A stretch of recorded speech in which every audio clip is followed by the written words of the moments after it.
All right. So, can everyone hear me correctly? Uh, I assume you guys do. So, we're just gonna wait a couple of minutes before we get started, so everybody can settle in, like find a comfortable seat to follow the session.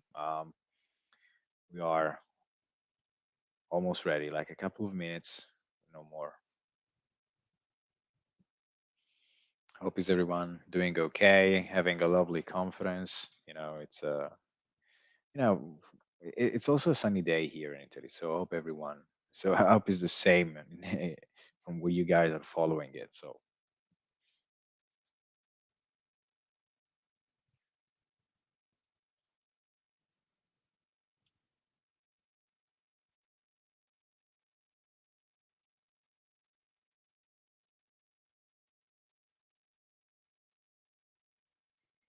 do we have anyone from the conference organizer available? Okay, because I'm just gonna wait like one more minute, then I'll get started. Like the to 11:35, I think seems like a good starting time for me. So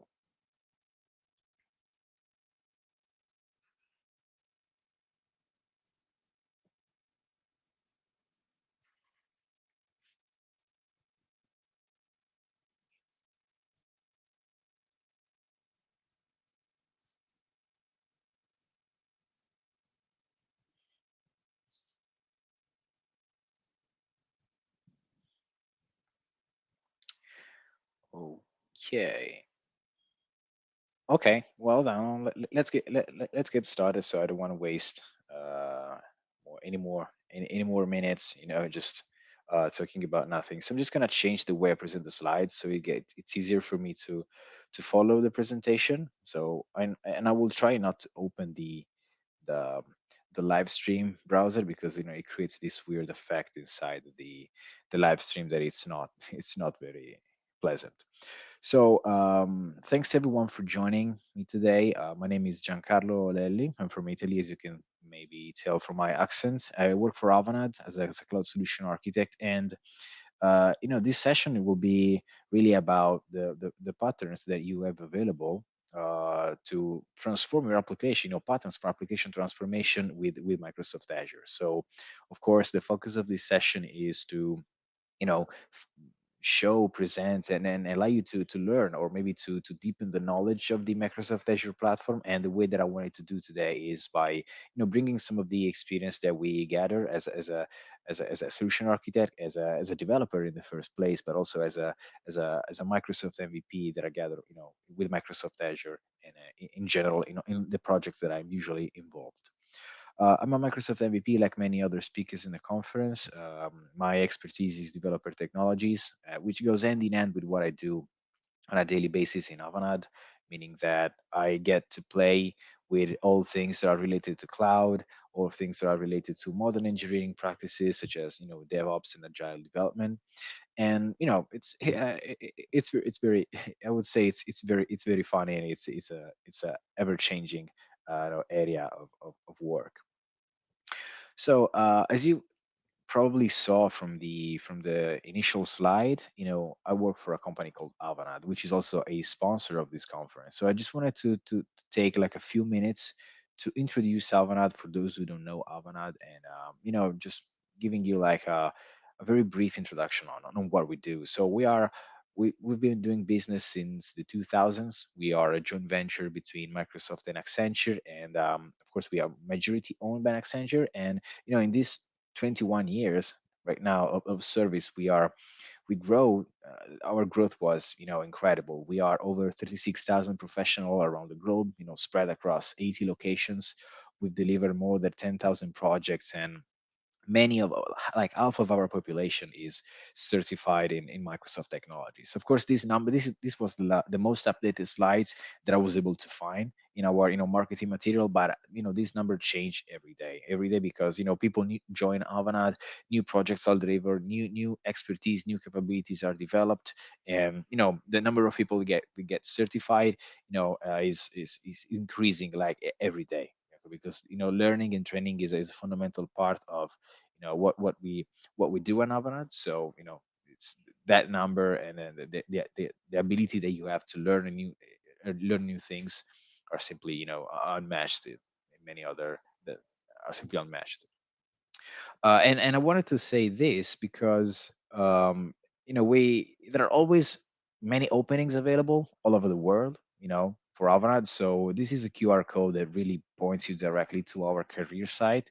So I believe that if you're in this conference, you are one of those people that is very, either skilled, either interested or passionate about the Microsoft technology. And of course, this type of personality is a good fit for Avanade. So just head over to this website if you are looking for new opportunities, or maybe if you want to get to know more Avanade from the people that are actually, responsible of telling you how great the company is, like in very detail, and showing how what cool things we do every day.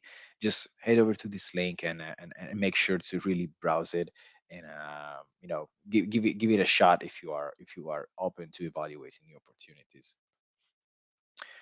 And as I said before, I'm a cloud solution architect, and I work in the unit that is called application infrastructure. So this is one of the, let's call it, yeah, it's really a unit inside Avana that is really focused on all things that are related to, custom development and infrastructure.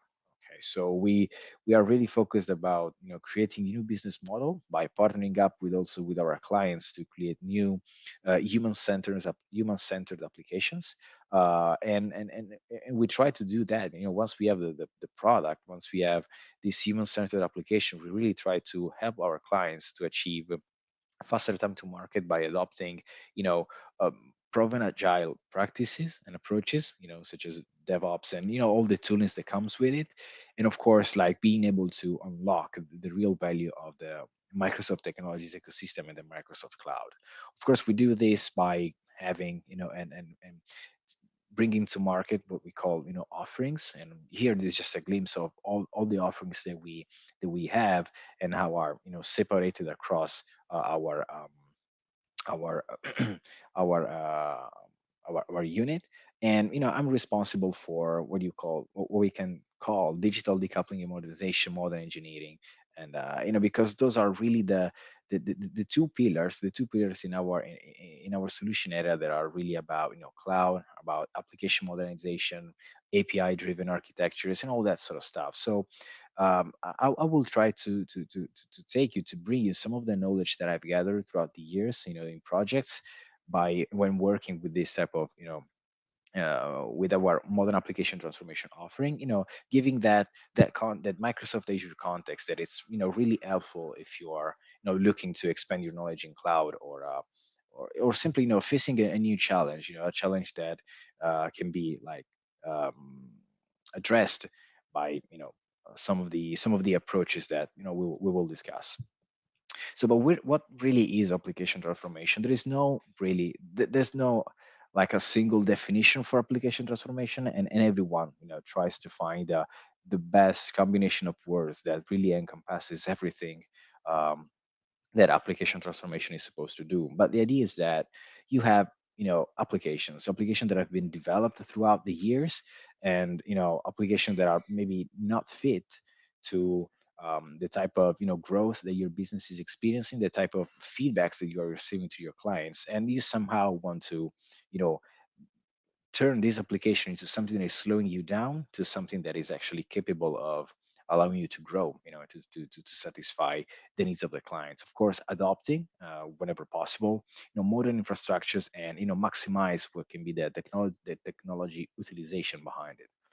So, in a nutshell, this is application transformation, and we do that, as I said, with two main approaches, basically: digital decoupling and modern engineering approach. So with digital decoupling, we try to bring new value to existing system by optimizing them for a cloud. So this is really where all the different type of transformation happens, and the modern engineering, transform the way you develop the software. So because it's not just about transforming, the underlying technologies, the implementation, or the way you operate software that matters.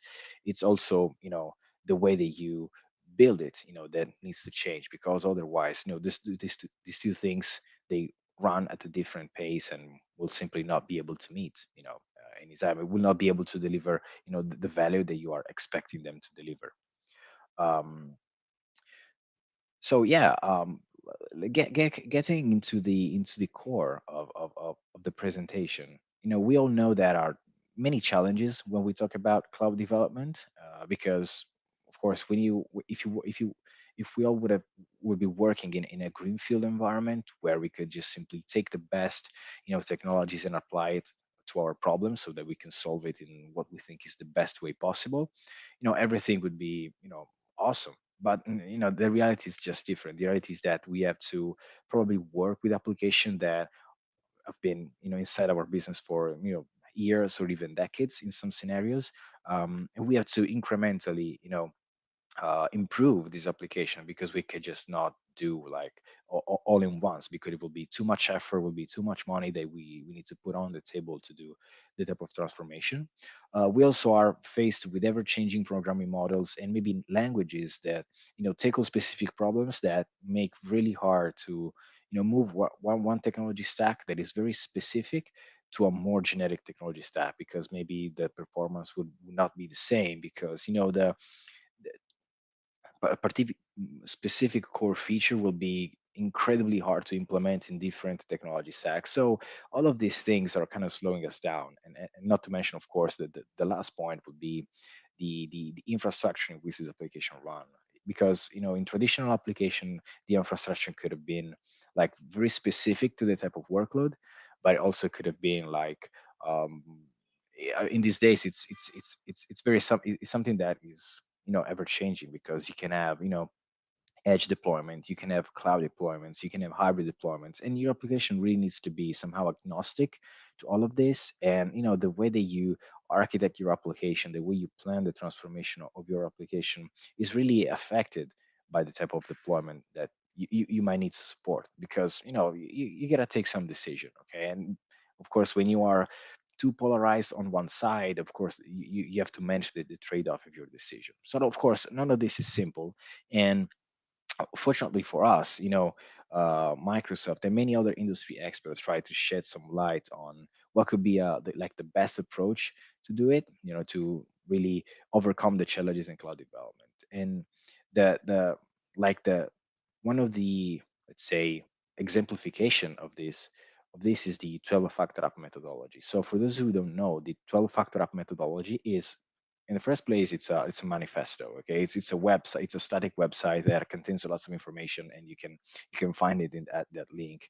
And it's also a book, so you can buy it on Amazon, on whatever internet um, bookstore you prefer. But the idea of a 12-factor app methodology is to like have 12 points, okay, 12 factors that are able to define the way that web apps, or software as a service, as they call them, but in general more like business application or user application, should be developed. And also the way that you should manage and really think about some core components of your application. For example, you should use declarative formats for automation. You should have, and you should pursue maximum portability.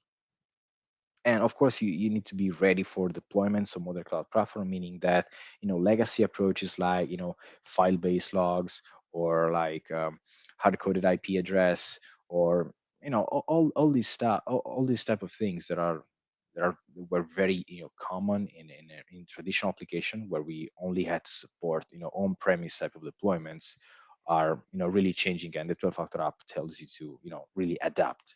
Okay, because the idea is that is also to being able to scale, because of course the more agile your application is, the ability the easier it is to you to scale your application, supporting new demands, and also scale your application in terms of feature. So for example, here on the left there are all the 12 factors that you should consider, and those are really it's an industry standard, let's call it this way. Microsoft itself, it's really using the 12-factor app methodology as a reference for many of these of their free ebooks, the books that they publish, that they maybe cover some cloud specific topics. The 12-factor methodology was also the methodology in which they built the eShop on container example, just to give you a name of something that you can look up on the internet. And these 12 points has also been expanded, to reach the 14 points.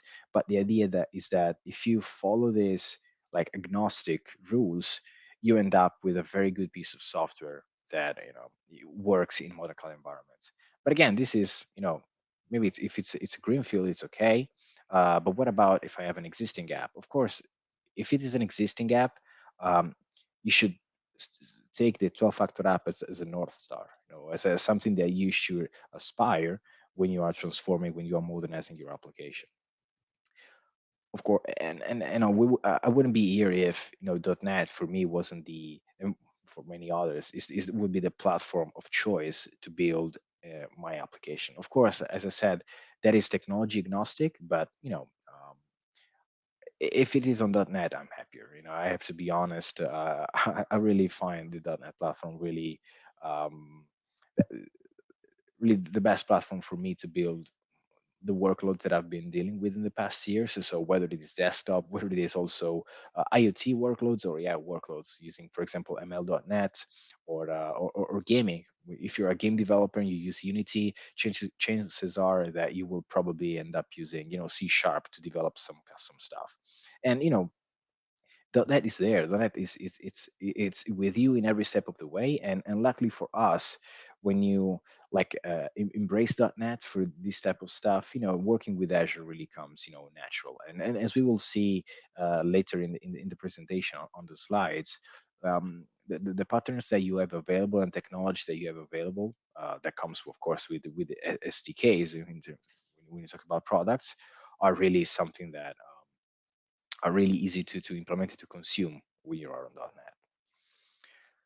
So what is the journey? The journey for app transformation. I mean, I know that you guys probably saw these slides lots of times, but these slides really exemplify the incremental approach that you should follow when you are looking to transform your application. And keep in mind that there is nothing bad by we just stopping, for example, to a lift and shift, or um, there is nothing wrong in replacing your application as a whole. But just know that in some cases these steps are not.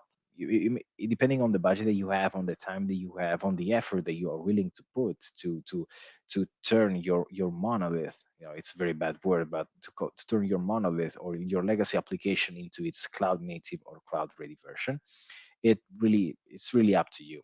So for example, we can go from rehosting our app, the refactoring, re-architect, or rebuild, or we can maybe go from the existing app to a complete rebuild. We're skipping all the steps in between, because that's something that we, based on the context where we work, based on how critical the application is, it's really something that should be evaluated, case by on a case basis.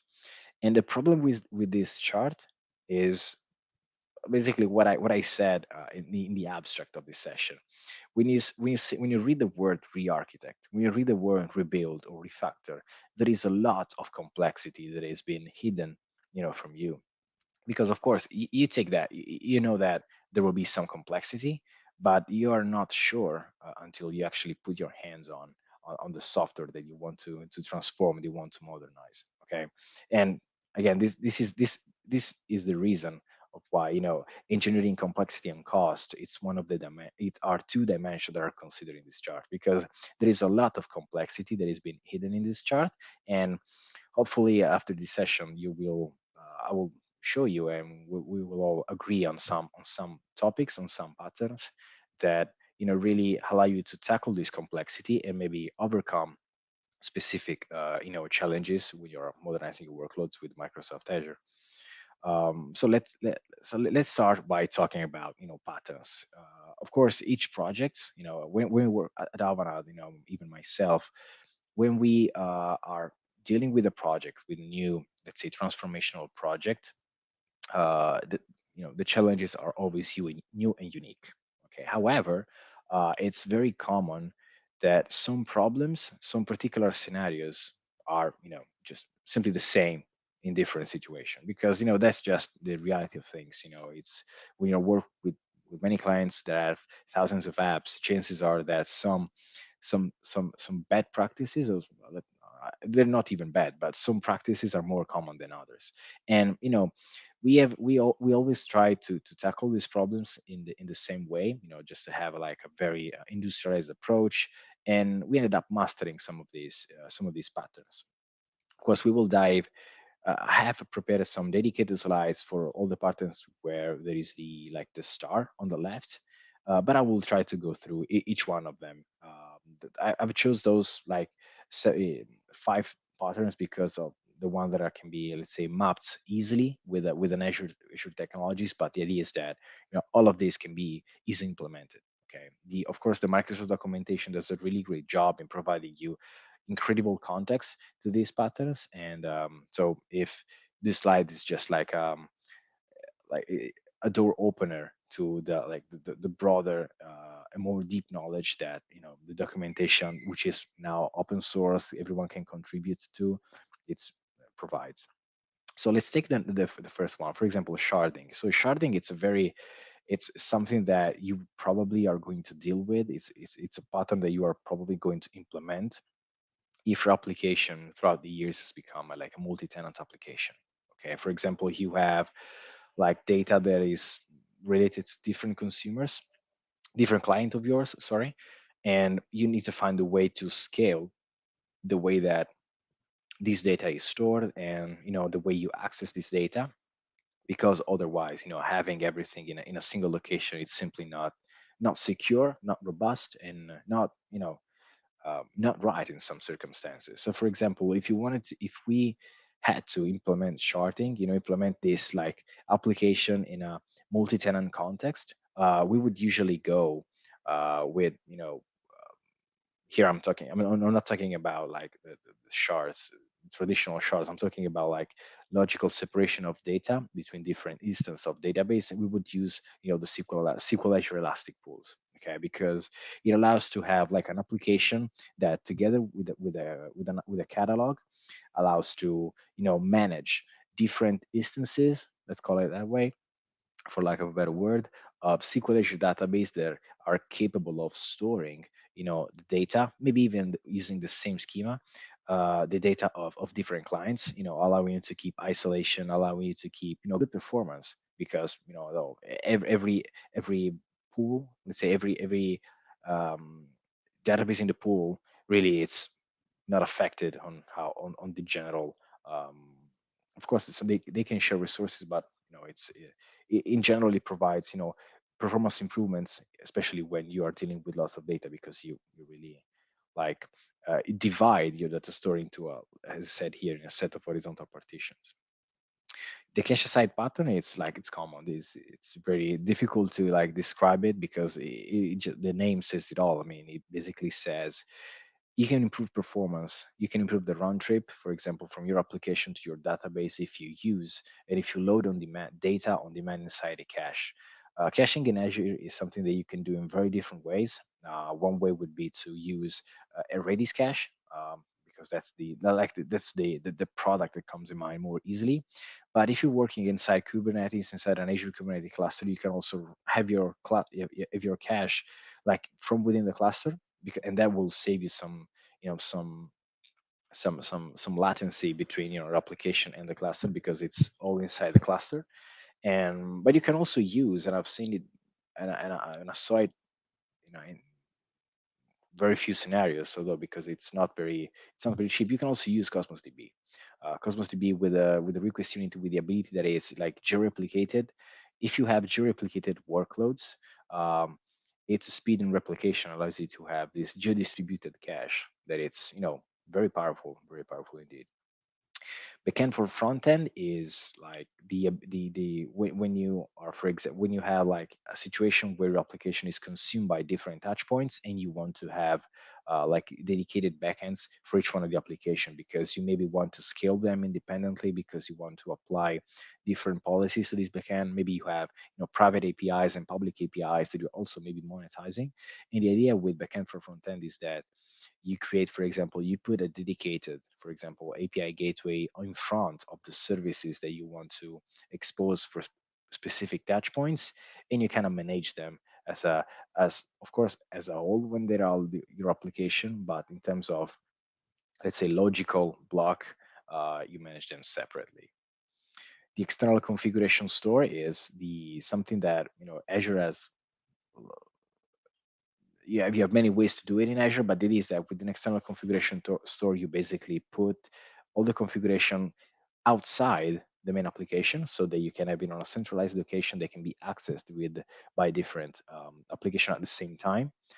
It can also allow you to do some, change the configuration maybe on the fly and have your clients react to it more easily.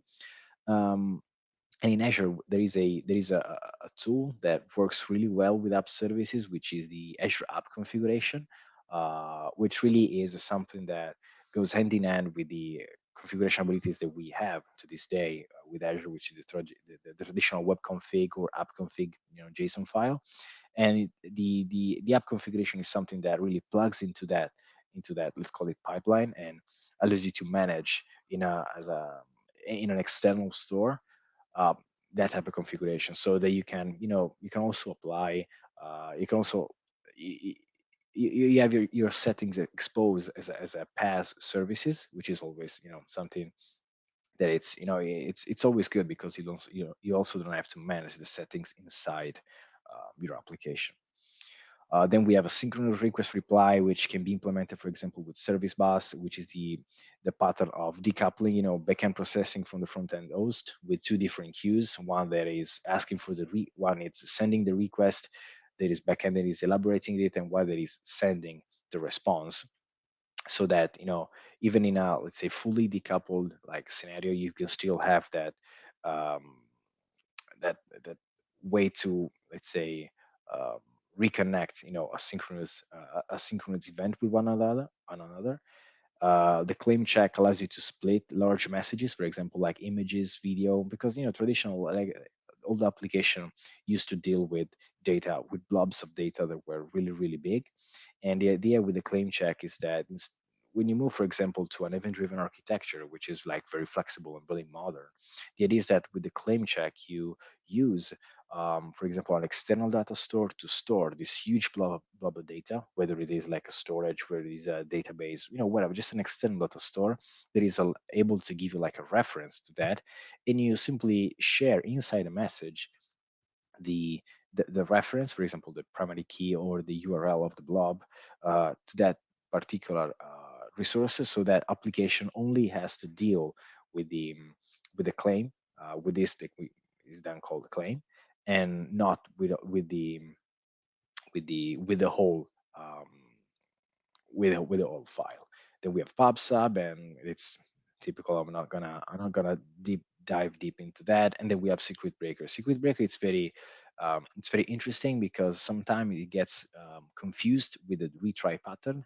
But the idea is that the circuit breaker, the retry pattern, I mean, the fundamental difference is that the retry pattern instructs the application to retry an operation, because it will assume that after a maximum amount of time, or before a maximum amount of time, the operation will succeed. The circuit breaker instead avoids the application to try, because it doesn't want the application to fail. Okay, so it's different. So you would probably implement a retry pattern instead of secret breaker, so that you don't waste too much time in hoping, the system that comes back up, or the external services comes back up to restore, the functionality of your application. And again, these are just like a bunch of powerful patterns that we have mastered throughout the years that we've been doing app transformation projects. But of course, there are many more of them, more related to, for example, three big categories, basically: data management, messaging, or in general, patterns for like implementation and architecture. Okay. And here we go into the details of the one that were marked with a star.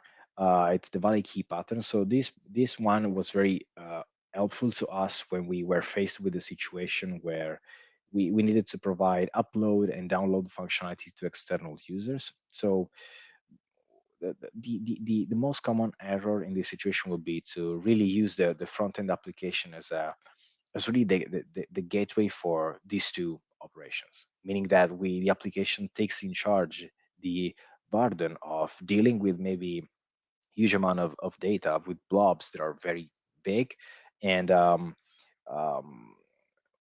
provides the upload and download functionality. The valley key pattern instead, it's something that kind of changed this perspective because it tells our application to simply worry about providing the user a secure way to have like a key that can provide him the access directly to the data store, so that upload and download can be offloaded to that particular components in our architecture. And of course, the most immediate thing that comes to mind is that Azure Storage is able to do that. So whether you are faced with upload and download functionality, instead of just trying to wrap them inside a web service, just consider using the shared access signature feature of Azure Storage, and really um, uh, leverage like the built-in capabilities that Azure has, for example, for the download functionality. So just use the band that it comes with Azure Storage, and not the band, the network band, like, for example, of your app service.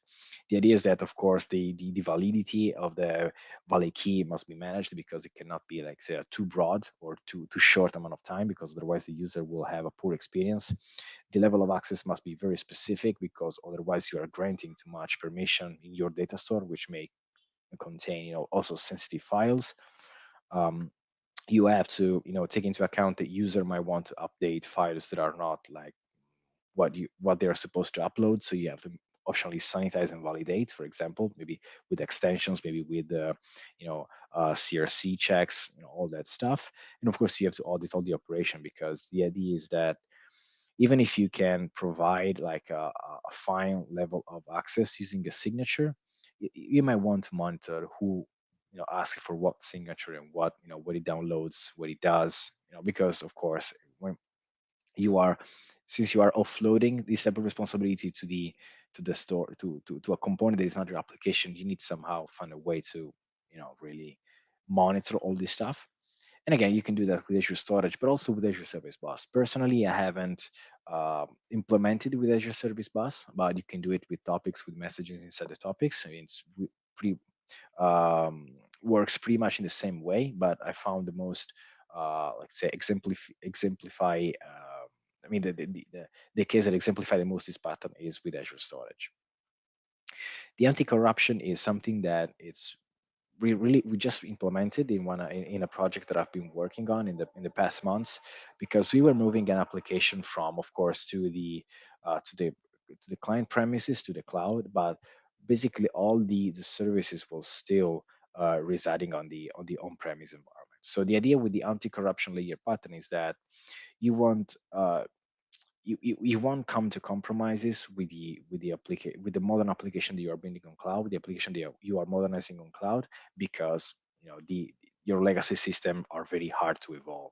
So the idea is that you put something on in front of the legacy system that can marry the concept and the good practice, the cloud native practices that you might have put in place for the new workloads, and allow you to communicate with the legacy system. We implemented this, of course, using Azure API management for like providing a consistent layer for the um, downstream services. Azure Functions, because where the provided a very easy way to create like very small pieces of business logic that can, for example, remap some fields, work, convert from, for example, a REST call to a SOAP call, all that kind of stuff. And of course, express route, because you need to somehow connect it to the on-premise system. And the idea that you can have express route that can work with the private endpoint features together with Azure Functions, and of course Azure API management as well, was really the cherry on top that allows you to take this to solve this problem. Of course, when you add an anti-corruption layer in front of your application, you need to be careful about latency. You need to be careful about the consistency of the transaction that you run on the legacy systems. You need to make sure that you're not exaggerating how many anti-corruption layers you are developing, because maybe not all the services require anti-corruption layer. And of course, there is the topic of management. You're adding another component that needs to be managed, that needs to be somehow needs to marry all for example, the roadmap, the features, and the way you do deployments, the way you do configuration uh, with the other application in your portfolio. So it's really like you're adding complexity, but you are benefiting from um, not coming to compromise between the modern application and a legacy system. The Sidekick pattern is something that was, I mean, it's been discussed a lot. I see discussing a lot in many conferences, in many user groups, because the Dapper framework is what really brought it to light. The idea of the Sidekick pattern is that you kind of create this plug and play building blocks that really wrap or encapsulate specific functionality, so that you can use them by leveraging inter-process communication protocols. Um, the Dapper is really the exemplification of that, and I have some slides on that as well, just to cover the basics. But the idea is that you collocate like this set of tasks, for example, whether it is monitoring, logging, configuration, even authorization in some cases, and you just take that piece of functionalities and you put it um, next to your main workload, and just so that you can have this higher level of flexibility in when you are simply working with the application, because you don't have to worry about rewriting, for example, the login mechanism or the authentication mechanism. You have like this huge reuse of functionalities that eventually, during the course of time, allow you to also separate, functional blocks from your legacy app, because maybe you want to separate and you have like a centralized way on how you manage the centralized app. And of course, it gives you flexibility on the long term, because remember, transformation and modernization, it's always a journey. It's something that, even when done like with very low high effort, meaning you want to re-architect right from the start, you still have to you still have to find your quick wins, like deliver those quick wins and then move on to the next one. Of course, you need to be careful, because it's very hard to stress this concept and when it really is not needed, because libraries and daemons and all the traditional way that we used to provide modularization in our code base are still valid, even if sidecar are that the cool thing of the moment, because you can also use containers to implement them. You can have fancy intercommunication mechanism, interprocess communication mechanism, just like gRPC, for example. So sidecar really allows you to um, onboard many new concepts, many new technologies, but you have to be careful, because not it may not be like, it may be an overkill to use the sidecar pattern in many cases. And of course, since we are talking about containers, since we are talking about stuff that is modular, really the implementation for it would be, of course, with Azure Kubernetes Service as a runtime for our containers, and we will see later with Dapper how that is also easier, and somehow has been thought to be like this ever since the beginning. Nginx as the as a, let's say, as an ingress controller that allows us to really uh, create these specific routes between different sidecar containers and main application, so that traffic can be routed perfectly fine. And of course, you can install Nginx on Azure Kubernetes Service. This is something that I was taking for granted, but yeah, you can do that. We've done it, and also we'll show you in this other pattern, the Strangler pattern, the pattern that really is the pattern you would choose when you want to modernize gradually your application, because the idea is that you take like your monolith, a monolith that has many functional areas, that many API endpoints, many UIs, many whatever. Okay, the idea with the Strangler pattern is that you take this monolith and you start to break uh, this monolith piece by piece. For example, if you are looking at an e-commerce application, you take the shopping cart part, you take the order management, you take the, let's say, the back office, you take the marketing part, for example, if there is a marketing part in your e-commerce, and you just uh, separate those parts in different services in different, small web application. And with the Strangler pattern and with used in conjunction with, with Ingress controller, whether it is again Nginx or the application gateway Ingress controller for Kubernetes, you can define custom routes that allow you to um, reroute the traffic for specific endpoints to the new version of your services, so that gradually you can start to remove those features from the main application until there is really nothing left. It's just the new code that is bringing your application alive. And of course you have you have many benefits, because doing this allows you to really modernize quicker everything, because you're dealing with a smaller subset of functionalities with a smaller footprint of the application. So however, the consideration is that facade needs to be, because this is really a facade, something that you put in front, um, something that really you put in front of the old application.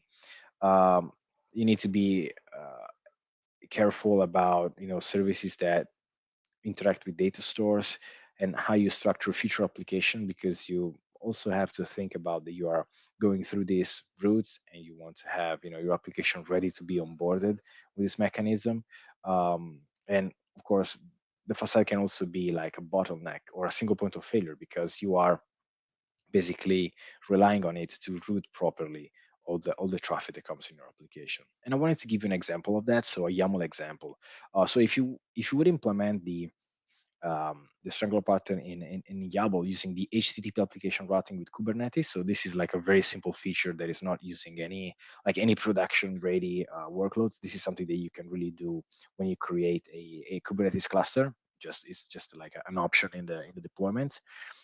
You can see here that as soon as you do that, like a DNS zone is created and is associated to your cluster. So this GUID dot West Europe is where you've deployed your cluster, and aka sap.io. It's like it's a domain name that is accessible as soon as you is created as soon as you create your cluster. Of course, this comes with some monetary with a monetary cost, but it's not it's something that it's a bearable, of course, and it doesn't change too much on the Azure bill that you receive at the end of the month.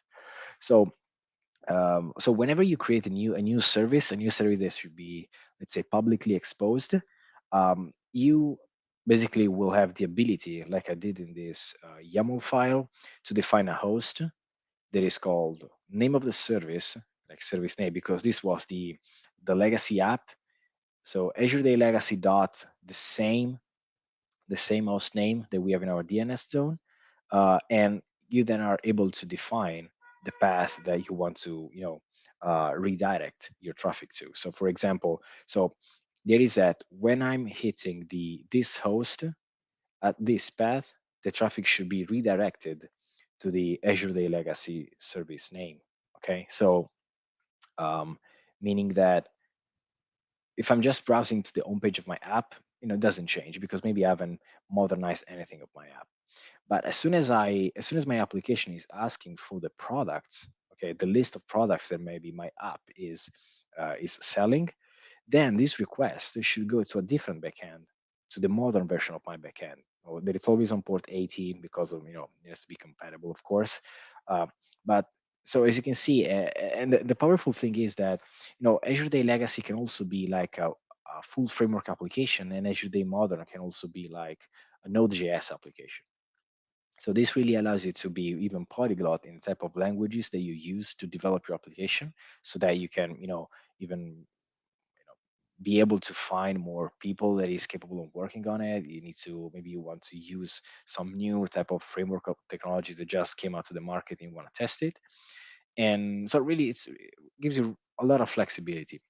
And the way you do that is also, of course, you have to put some annotation in it. And as you can see, you need to create like a lingress controller inside your YAML file. So this can go inside your Git repository. This can be also versioned. This can be applied. You can also apply CI/CD whenever the configuration file changes, so that as soon as you publish let's say a new microservice responsible for a specific bits of your application, you then um, are able to um, really redirect the traffic to the new version instead of using the old version.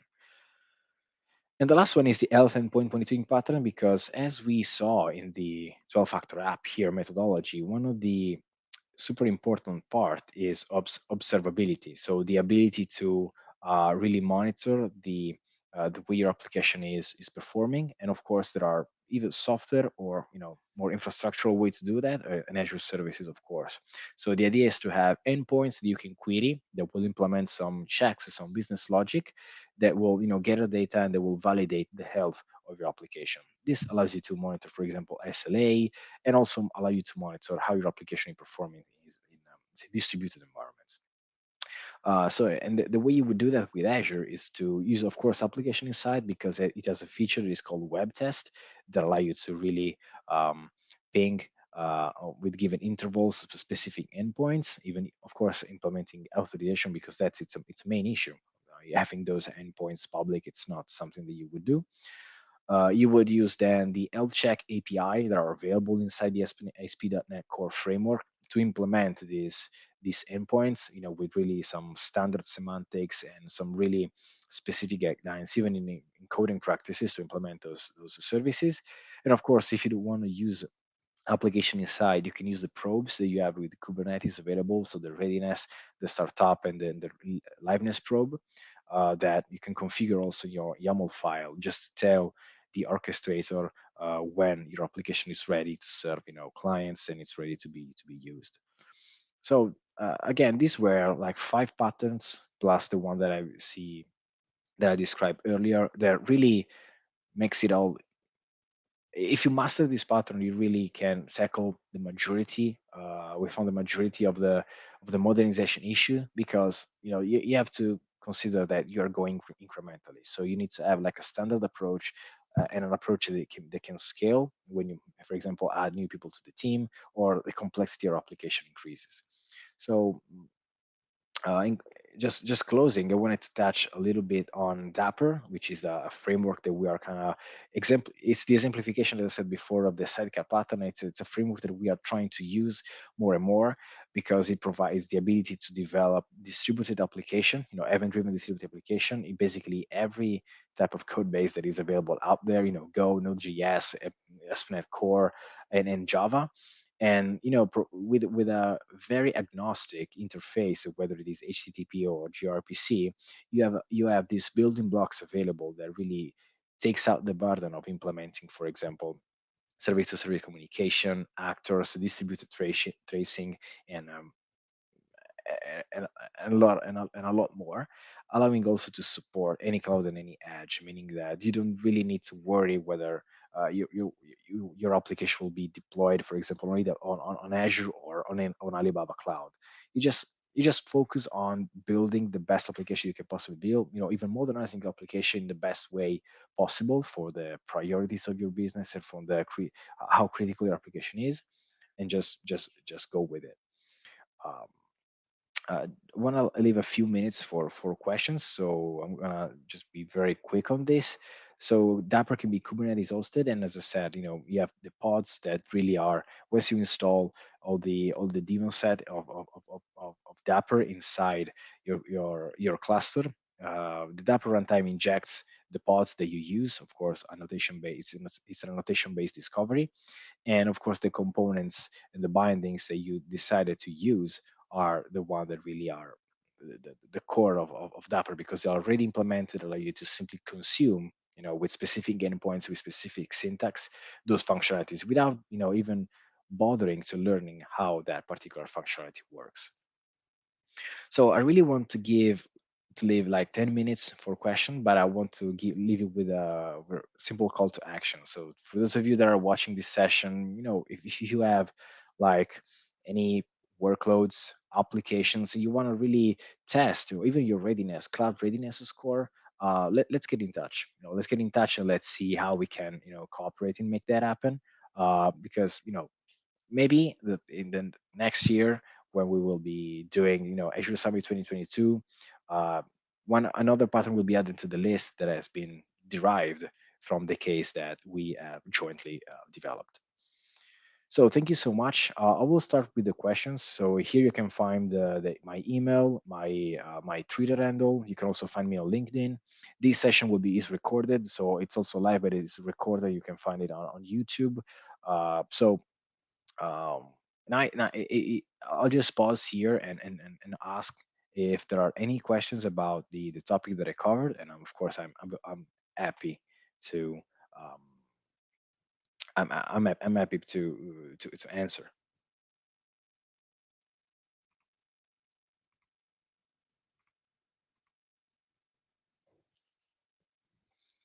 So, question number one: what are the challenges do you see in designing cloud applications?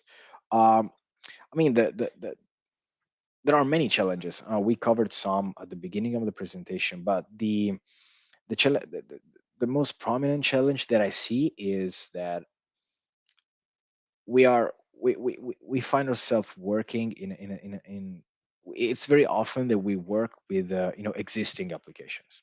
Okay, so cloud applications can either become cloud ready or cloud native, or are simply developed for cloud. So this fast-paced environment. So as soon as we move to the cloud, the speed of the of how the technology evolves, it's a lot different than what we were used to. So like being sure that the approach, the road that we choose, that maybe even the framework and the technology that we choose in the past, it's still relevant after, for example, 2 3 years. It's one of the biggest challenges, and that of course maybe um, will require lots of continuous work, which is something that maybe we are not used to it, because it will require, for example, faster release cycles, and faster release cycle will require a change in the mindset in how we build the software. So it's really like a chain of things that comes one after the other. But it is that the starting point is that we are not working in a greenfield in a greenfield environment. So it's something that it's there. It's probably something that it's core, and it has to be evolved instead of dismantled and recreated from scratch. What is the risk of non-use the 5 Rs? I would say that the risk is that I mean, there is not really, I wouldn't call it a risk exactly. I would call, let's say, uncharted territory. The idea is that if you stick to the R's, you somehow find yourself, wandering in an area that has been, tested by the industry in general, by many other before you, and really allows you to tackle on the knowledge and the expertise of others. If you just don't follow the R's, chances are that you either end up following one of the R's anyway, because there are really you know those were just 5 R's, but vendors and other hyperscalers came up with also 10 R's. So there is always a new R that will be added, and not following them is just a risk, because you maybe don't have the enough knowledge to go on your own, and will probably maybe waste time because you have to pivot into another R.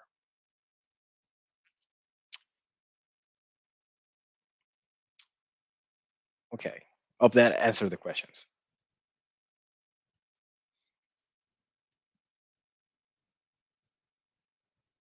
Okay, I don't see other uh, questions.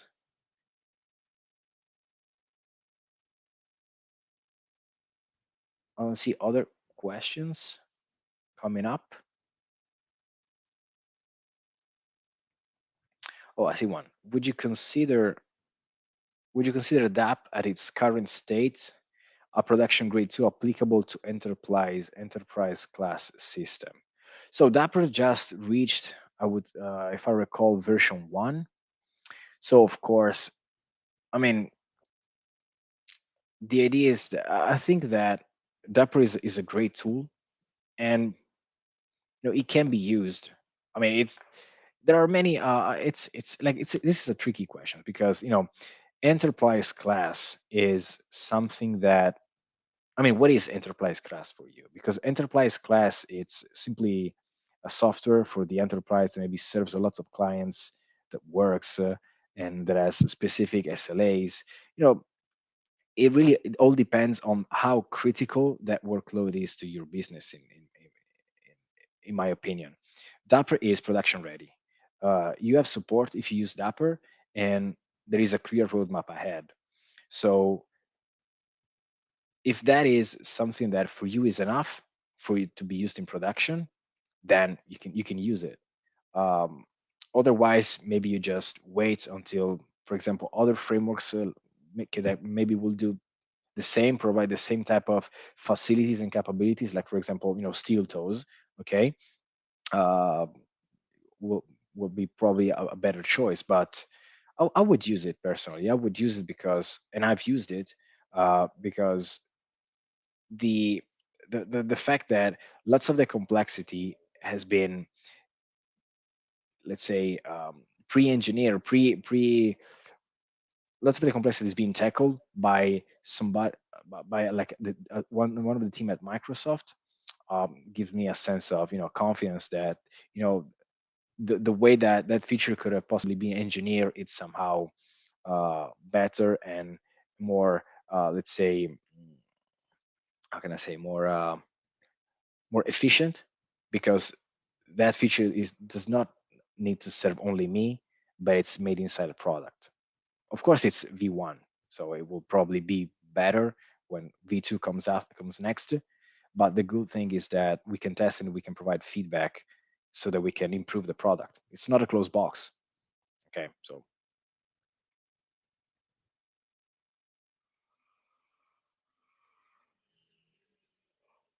okay, no more questions, guys. Thanks a lot for joining. Again, you can find me on LinkedIn, Twitter. I hope you wrote down my email. Of course, the presentation will be recorded and shared. Also, the slides, I guess. So feel free to reach out. Thanks a lot.